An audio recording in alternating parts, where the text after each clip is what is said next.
Africa, with a population size of 1.2 billion people, it is the second most populous continent on Earth. We have an abundance of resources and minerals to our disposal. We have vast lands. We have a great climate for cultivating food, livestock. There's also opportunities to discover new medicines. Yet with all these resources, we're still the poorest continent and most underdeveloped continent. We've given away more than we can afford to, far more than we can afford to, and have had to deal with corrupt governments. We've had to deal with human rights violations. We've had to deal with a high level of illiteracy, malnutrition. Water and sanitation is not adequate across a large part of the continent. And with all this, there's obviously very high levels of unemployment that we have to deal with. These are the problems that we have to face, and these are the challenges that we have on our continent. And like for the better part of the world, we look to entrepreneurs to expose at least 90% of the jobs that we need in the world. Now that's a heavy request. So then I find myself wondering, what is it that I, as a citizen of Africa, can do to make a difference? Look at me. I'm sure you just see a woman, African. You probably notice my dress. And if you look closer, you probably even notice my earrings. And, well, there's no chance you can mistake my afro. What you don't see, however, is that my skincare is supplied to me by an African woman. My hair care, also from an African woman. You won't see that the stitches on my dress were done by hand by an African woman.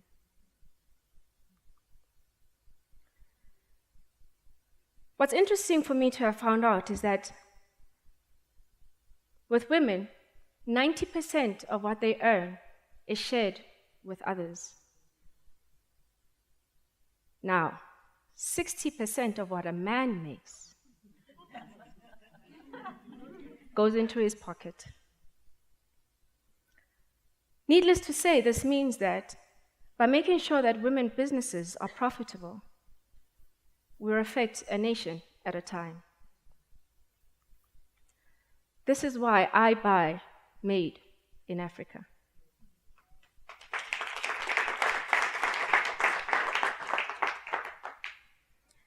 As a business strategy consultant, I work with a lot of entrepreneurs, and most of them, they come to me because they're feeling stuck as to how they can get their products out onto market.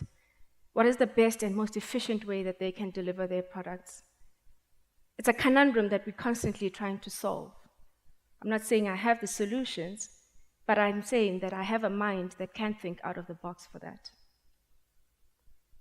Most people start a business to solve a problem of their own. Like the women that I support, they started this business to supply an income for themselves. But then very quickly they realize that they only stay in business by solving the problems of other people. So they start employing other people. The woman that supplies my skin and hair products, she's looking for distributors on foot, on the ground, so that they can earn from the products that they sell. The woman that made my dress has got a team of seamstresses that work with her to make sure that they can earn, but also deliver items made in Africa.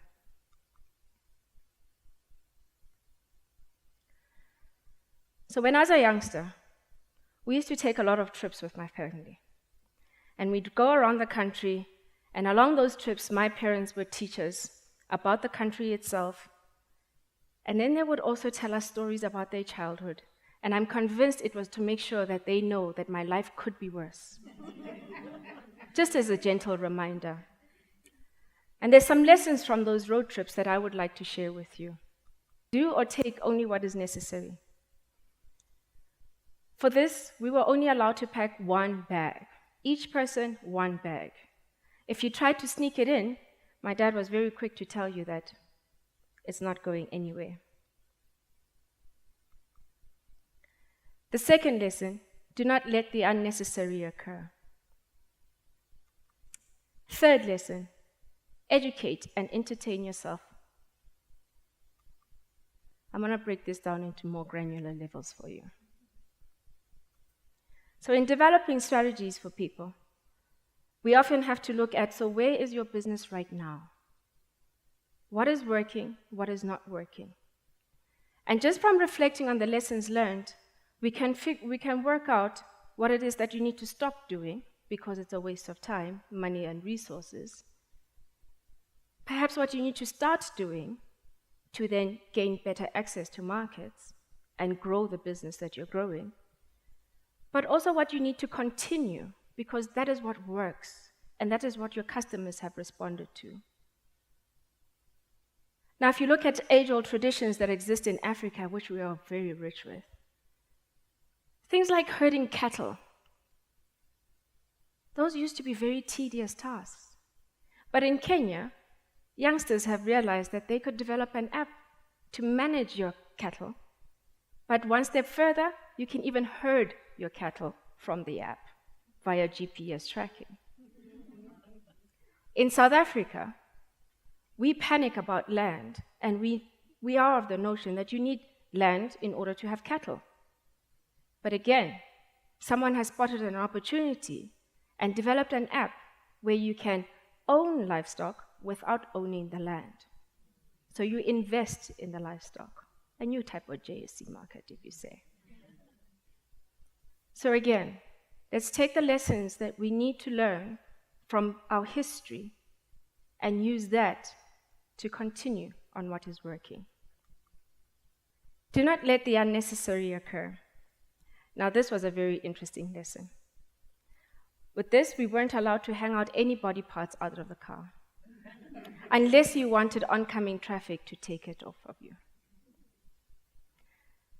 Now, in applying this logic to my current day life, I look at what it is that entrepreneurs are doing in their world and how much the noise distracts them, and it has them going in different parts of the world. And we sometimes think it's easier to go fetch what is outside and bring it in. I mean, look at the cell phones. The cell phone that is in your hands right now, the one that has you twitching because you haven't checked it in the last 2 minutes. That very made in America, designed in America, but made in China product. It has changed the way that we relate to one another. We are so dependent on the apps that are on this phone that we may have forgotten what life was like. Now, I'm old enough to remember what it was like to have a landline. Landlines, you had to call people and find out where they are, and then move towards these people without knowing what has happened in the interim. So we were restricted by location because of its design.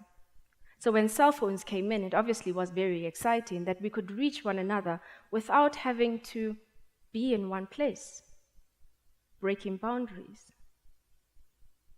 So it is possible that we create solutions that completely change the way that we live.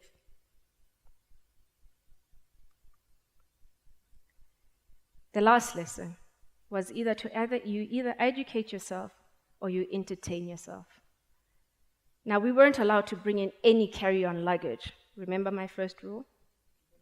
We weren't allowed to bring in any carry-on luggage. So you either had the option of books or some other music to entertain it. And this is where DJ Daddy came into play. You had one of two choices. You were either listening to Paul Simon's Graceland album or Paul Simon's Graceland album. And to me, these journeys of education, and also through my experience with these entrepreneurs, has been that some of them have found the strangest of products and have made it work. To a point where I'm like, where do you come from? And they have to remind me that I am African. These solutions come because of the life that I've lived. So I need not look elsewhere to get the solutions. The solutions are actually right in front of me. Now, a few years ago, I traveled to China, and I stayed there for a while. I started feeling a bit ill. So I lived in an apartment, and there was a pharmacist downstairs. And I went to the pharmacist, and I told him, I feel not so well. I've got a bit of a cough. And he said to me, well, you've got two options. One, I can offer you Western medicine, but no good. Or I can offer you Chinese medicine to solve a Chinese problem. I took the Chinese medicine, seeing as I was in China. And to take that back into my current day situation, I would like you to think about what it is that you are buying into. As we go out and we seek solutions for the problems that we experience in our daily lives, what option are you going to take? Now, there's a proposal out there that we should just all be citizens of Africa. And generally, when you travel, you need a passport. Imagine if we had an I am African card instead of this passport. Now, Rwanda has started experimenting with this, where they make it easy for me to spot an opportunity in Rwanda, go there, and start working. Quite powerful, because then there's no laborious paperwork in it.